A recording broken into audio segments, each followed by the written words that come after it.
চাওক আমি সদুকল চামচি ছাত্ৰ সন্থাই আজি 1990 চনৰ পৰাই আমি কমতাপুৰ আৰু জনজাতিকৰণৰ আন্দোলন আমি অব্যাহত ৰাখিছোঁ। আজিলৈকে আমি অব্যাহত চলাই ৰাখি আছোঁ। গতিকে আমি ক'ব বিচাৰোঁ যে কমতাপুৰ ৰাজ্য কেন্দ্ৰীয় চৰকাৰে যি আজি কেন্দ্ৰীয় শাসিত ৰাজ্য দিব ওলাইছে, আজি অনন্ত মহাৰাজৰ লগত যি আলাপ আলোচনাৰ মাজেৰে খুব অতি সোনকালেই যি ৰাজ্য দিয়া বুলি কৈছে, সেই সম্পৰ্কত আমি হয়তো সেই আলোচনাত আমি নাছিলোঁ, আমি জ্ঞাত নহয়।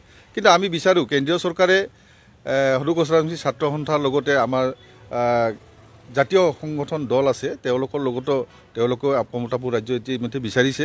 তেওঁলোকৰ লগতো আলাপ আলোচনাৰ মাজেৰে যি কেন্দ্ৰীয় শাসিত ৰাজ্য দিব ওলাইছে, সেইটো কাৰণে আমি ৱেলকাম জনাম নিশ্চয়।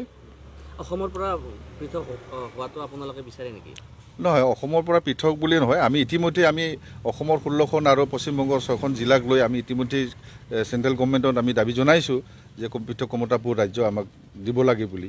গতিকে চৰকাৰৰ বিবেচনাধীন, চৰকাৰে যি ধৰণে দিলে ভাল হয়, নিশ্চয় আমি বিচাৰিম যে আমাৰ জনগোষ্ঠীটোৰ উন্নয়ন হ'ব লাগে। আমাৰ এই জনগোষ্ঠীটোৰ যি ৰাজ্য আগতে আছিল, সেই ৰাজ্যখন আমি পুনৰ ঘূৰাই বিচাৰিছোঁ। যিহেতু আজি কেন্দ্ৰীয় শাসিত ৰাজ্য দিব বিচাৰিছে অসমৰ কেইবাখন জিলাক লৈ আৰু পশ্চিমবংগৰ কেইবাখন জিলাক লৈ, আমি নিশ্চয় ৱেলকাম জনাম। কমতাপুৰ আৰু কোচবিহাৰ পাৰ্থক্যটো কেনেকুৱা ধৰণৰ উল্লেখ কৰিছে? কাৰণ তেখেতে উল্লেখ কৰিছে যে কোচবিহাৰ কেন্দ্ৰীয় শাসিত ৰাজ্য নহয়। চাওক, আমি সদুকল চামচি ছাত্ৰ সন্থাই আমি কমতাপুৰ ৰাজ্য ডিমাণ্ড কৰিছোঁ। যিহেতু অতীততে কমতাপুৰ ৰাজ্য হিচাপে ৰাজ্য এখন আছিল, সেই ৰাজ্যখন শেষলৈকে কোচবিহাৰ ৰাজ্য হিচাপে যিহেতু নামাকৰণ কৰিছিল, গতিকে সেই সূত্ৰে হয়তো তেখেতে ক'ব পাৰে, কিন্তু আচলতে আমি কমতাপুৰ ৰাজ্যহে ডিমাণ্ড কৰিছোঁ।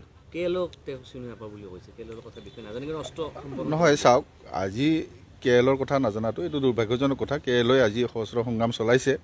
আজি তেওঁলোকৰ লক্ষ্য উদ্দেশ্য নিশ্চয় বেয়া হ'ব নালাগে। আজি নিশ্চয় কিছুদিন আগত চৰকাৰৰ লগত আলাপ আলোচনাৰ এটা মাধ্যম চলিছিল।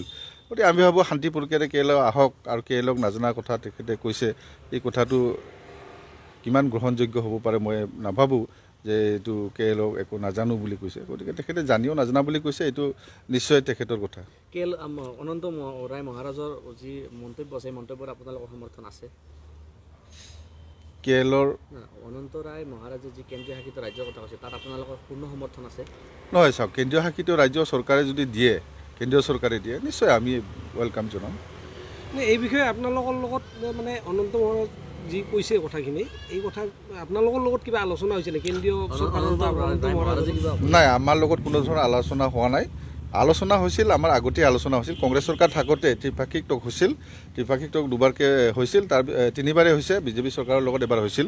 গতিকে আমি যি অনন্ত মহাৰাজৰ লগত অমিত শ্বাহ যি আহি কথা পাতিছিল, আলাপ আলোচনা, সেই সম্পৰ্কত আমি জ্ঞাত নহয়। কিন্তু